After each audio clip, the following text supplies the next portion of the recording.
मैं अतुल भारत और आज आपके सामने हम कक्षा जो 6 है उसकी हिंदी की पाठ्य पुस्तक वसंत उसका साथी हाथ बढ़ाना एक अकेला थक जाएगा मिलकर बोझ उठाना जो कविता है उसके अंदर ही एक सिर्फ केवल पढ़ने के लिए एक छोटी सी कहानी है, एक दौड़ ऐसी भी। तो बहुत ही प्यारी सी कहानी है जिसके अंतर्गत हम एक दूसरे की सहायता से किस तरीके से खुशी पा सकते हैं और आगे बढ़ सकते हैं, जो कि इसी का एक कविता का सार है, उस कहानी से जोड़ा गया है। तो इसको आज हम पढ़ेंगे और हम इसकी शुरुआत करते हैं। लेकिन इससे पहले मैं बोलना चाहूंगा कि अगर आपने चैनल को सब्सक्राइब नहीं किया है तो चैनल को सब्सक्राइब जरूर कर दीजिएगा, और अगर ये वीडियो आपके लिए हेल्पफुल होती है तो इस वीडियो को अपने दोस्तों तक जरूर पहुंचाइए ताकि उनको भी इसका लाभ हो सके, उसको भी इसका फायदा हो सके।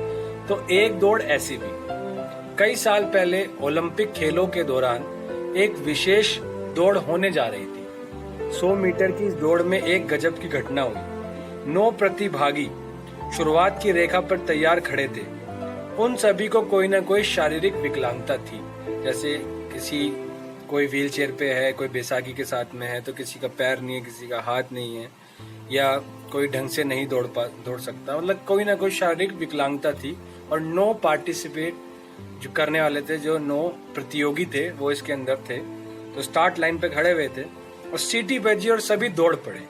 बहुत तेज तो नहीं, पर उनमें जीतने की होड़ जरूर तेज थी। मतलब बहुत तेज नहीं दौड़ पाए क्योंकि शारीरिक विकलांगता के कारण, लेकिन उनका मन बड़ा दृढ़ था कि वो कुछ कर सकते हैं, कुछ पा सकते हैं, और जीतने की होड़ थी उनमें जो वो बहुत तेज थी। सभी जीतने की उत्सुकता के साथ आगे बढ़े, सभी बस एक छोटे से लड़के को छोड़कर। तभी एक छोटा लड़का ठोकर खाकर लड़खड़ाया, गिरा और रो पड़ा। उसकी आवाज सुनकर बाकी प्रतिभागी दौड़ना छोड़ देखने लगे कि क्या हुआ। फिर एक एक करके वे सब उस बच्चे की मदद के लिए उसके पास आने लगे। सब के सब लौट आए, उसे दोबारा खड़ा किया, उसके आंसू पोंछे, धूल साफ की। वह छोटा लड़का ऐसी बीमारी से ग्रस्त था जिसमें शरीर के अंगों की बढ़त धीमे होती है और उनमें तालमेल की कमी भी रहती है।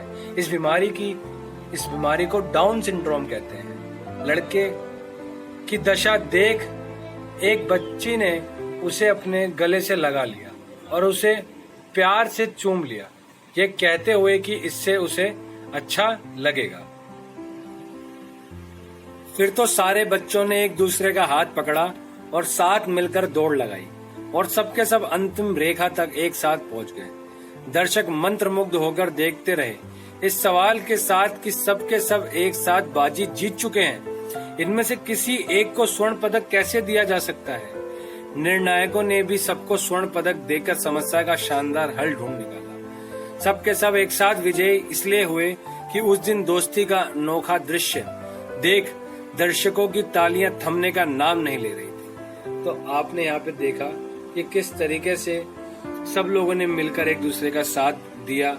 साथ ही हाथ बढ़ाना एक अकेला थक जाएगा मिलकर बोझ उठाना, जो इस कविता के अंतर्गत था, और उसी का एक जुड़ाव, एक लिंक इस कहानी में था कि एक दौड़ ऐसी भी। तो इससे हमें समझ में आती है कि जो हमारे साथ के लोग हैं, जो थोड़े कमजोर हैं, हम उनका साथ दे सकते हैं, उनको मजबूत बना सकते हैं और उनको मॉरली सपोर्ट देके उनका साथ दे सकते हैं ताकि वह भी अच्छे से समाज में अपना जीवन यापन कर सके।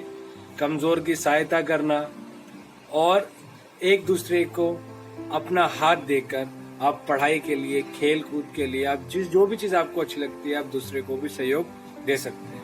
मैं आशा करता हूँ कि आपको ये वीडियो बहुत अच्छी लगी होगी, और बाकी जो इस चैनल से जुड़ी हुई वीडियोस हैं उसके डिस्क्रिप्शन बॉक्स में उसके लिंक्स भी हैं, प्लेलिस्ट भी हैं, आप वो देख सकते हैं। 6th क्लास से जुड़ी हुई हिस्ट्री, ज्योग्राफी, मतलब हिंदी, भूगोल, इतिहास की कुछ पार्ट भी इसमें जुड़े हुए हैं, आप वो देख सकते हैं। फिर दोस्तों को भी भेज सकते हैं जो जिनको डायरेक्टली समझ में नहीं आता, वीडियो के माध्यम से अच्छे समझ में आता है, वो लोग इसको वीडियो के माध्यम से देख सकते हैं और सीख सकते हैं। और अगर आपको कोई भी डाउट होता है तो आप कमेंट बॉक्स में जरूर लिखिएगा, हम प्रयास करेंगे कि उस पर वीडियो बना के उसको सॉल्व कर सकें। तो इसी के साथ हम चलते हैं और फिर जल्द ही मिलेंगे।